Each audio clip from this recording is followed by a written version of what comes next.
warahmatullahi wabarakatuh. Perkenalkan, kami dari kelompok 1 ingin memaparkan materi tentang pertanian di Indonesia.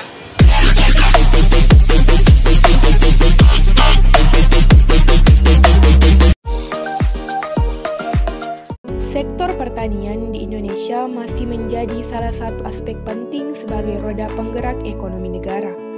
Hal ini dikarenakan pertanian dari segi produksi menjadi sektor kedua paling berpengaruh setelah industri pengolahan.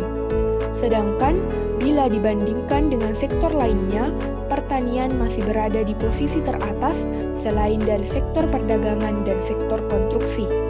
Dengan demikian, sektor pertanian mampu mengangkat citra Indonesia di mata dunia, terutama sebagai negara agraris yang cukup produktif. Selain diuntungkan oleh kondisi iklim dan sumber daya alam yang mendukung, pertanian di Indonesia juga didukung oleh sumber daya manusianya. Banyak petani masih memegang dan menggunakan cara-cara konvensional dalam hal menentukan tanaman, cuaca, masa panen, dan pasca panen. Cara tersebut sudah ada sejak dulu dan dilakukan turun-temurun hingga sekarang. Adanya alih teknologi pertanian juga bukan merupakan halangan bagi para petani. Justru, dengan adanya teknologi bidang pertanian membuat petani semakin mudah dan semakin bersinergi. Oleh karena itu, diharapkan di masa mendatang, profesi petani bukan lagi pekerjaan yang dipandang sebelah mata. Pertanian di Indonesia juga memiliki peluang dan tantangan yang harus dihadapi. Pembudidayaan tanaman. Indonesia adalah negara agraris di mana sebagian besar rakyat Indonesia menggantungkan kehidupannya dari sektor pertanian. Luas lahan pertanian di Indonesia kurang lebih 82,71% dari seluruh luas lahan. Lahan tersebut sebagian besar digunakan untuk areal persawahan dan tanaman padi sebagai tanaman utama.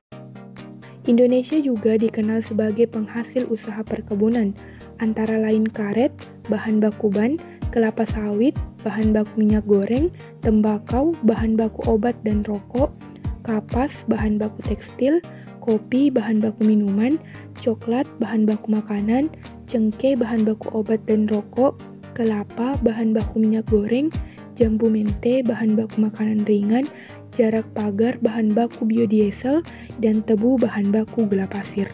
B. Gelombang peradaban pertanian. Gelombang pertama diawali dengan peradaban pertanian tradisional yang terjadi di daerah Mesopotamia dan seangkatannya.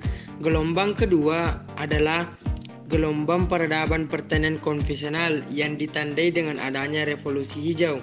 Dan gelombang ketiga adalah peradaban pertanian berkelanjutan yang ditandai dengan sistem pertanian yang mengonservasi lahan air, sumber daya genetik tanaman maupun hewan, menjadi pertanian ramah lingkungan. Adapun ciri-ciri pertanian tradisional antara lain sebagai berikut. 1. Produksi pertanian dan konsumsi sama banyaknya dan jenis tanaman diusahakan hanya beberapa jenis, terutama untuk bahan pangan dan sandang. B. Produksi dan produktivitas rendahnya karena hanya menggunakan peralatan yang sangat sederhana. C. Penanaman atau penggunaan modal tidak begitu besar. D. Tanah dan tenaga kerja manusia merupakan faktor dominan. E. Bersifat tidak sama atau menentu. Pertanian konvensional. Jumlah penduduk yang terus meningkat perlu diimbangi peningkatan jumlah bahan pangan. Oleh karena itu, di beberapa negara mulai menerapkan revolusi hijau agar kebutuhan pangan tercukupi. Cara-cara yang ditempuh antara lain adalah intensifikasi, ekstensifikasi, mekanisasi, dan diversifikasi. 1. Intensifikasi pertanian. Intensifikasi pertanian adalah usaha peningkatan hasil pertanian dengan tidak menambah luas area, tetapi penggarapannya ditingkatkan dengan memasukkan unsur-unsur ilmu pengetahuan dan teknologi. Bentuk-bentuk intensifikasi pertanian antara lain adalah sebagai berikut. 1. Pengolahan tanah yang baik. 2. Penggairan yang teratur. 3. Pemilihan bibit unggul. 4. Pemupukan. 5. Pemberantasan hama dan penyakit tanaman. 6. Pengolahan pasca panen. 2. Ekstensifikasi. Ekstensifikasi pertanian adalah usaha meningkatkan hasil pertanian yang dilakukan dengan cara memperluas areal pertanian atau membuka lahan baru. Cara ini lebih tepat dilakukan di daerah yang jarang penduduknya dan masih tersedia lahan pertanian yang luas namun belum diusahakan. 3. Mekanisasi pertanian. Mekanisasi pertanian adalah usaha meningkatkan hasil pertanian dengan cara menggunakan alat-alat dan mesin pertanian modern. 4. Diversifikasi pertanian.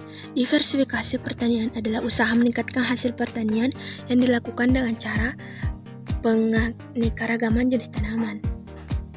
Peningkatan produk dan produktivitas pertanian yang begitu pesat ternyata menimbulkan permasalahan antara lain sebagai berikut. 1. Peningkatan erosi permukaan, banjir, dan tanah longsor.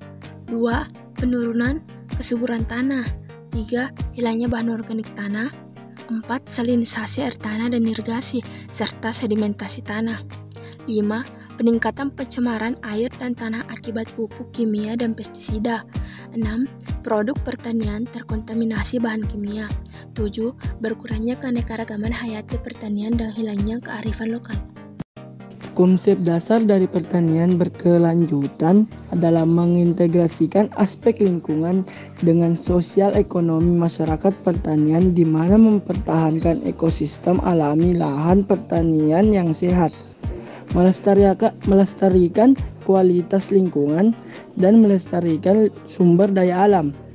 Pertanian berkelanjutan harus dapat memenuhi kriteria keuntungan ekonomi, keuntungan sosial, dan konservasi lingkungan secara berkelanjutan pula.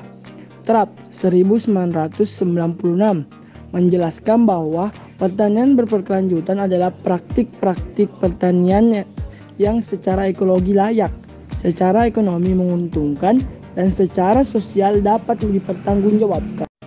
C. Pertanian modern. Dalam pertanian modern, umumnya kegiatan pertanian dilakukan dengan menggunakan alat-alat canggih seperti traktor, mesin penanam bibit, mesin potong padi, hand sprayer, dan lain-lain.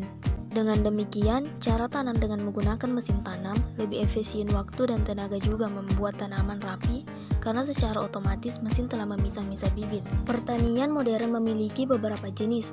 Berikut ini jenis-jenis dari pertanian modern. 1. Hidroponik. Berasal dari kata Yunani yaitu hidro yang berarti air dan panos yang artinya daya. Hidroponik juga dikenal sebagai budidaya tanaman tanpa tanah. 2. Aquaponik adalah kombinasi dari aquakultur atau budidaya ikan dan hidroponik atau budidaya tanaman tanpa tanah. Dalam aquaponik, air yang mengandung nutrisi yang dihasilkan dari budidaya ikan merupakan sumber pupuk alami untuk tanaman yang tumbuh. Sekian pemaparan materi dari kelompok kami. Lebih dan kurangnya mohon dimaafkan. Wassalamualaikum warahmatullahi wabarakatuh.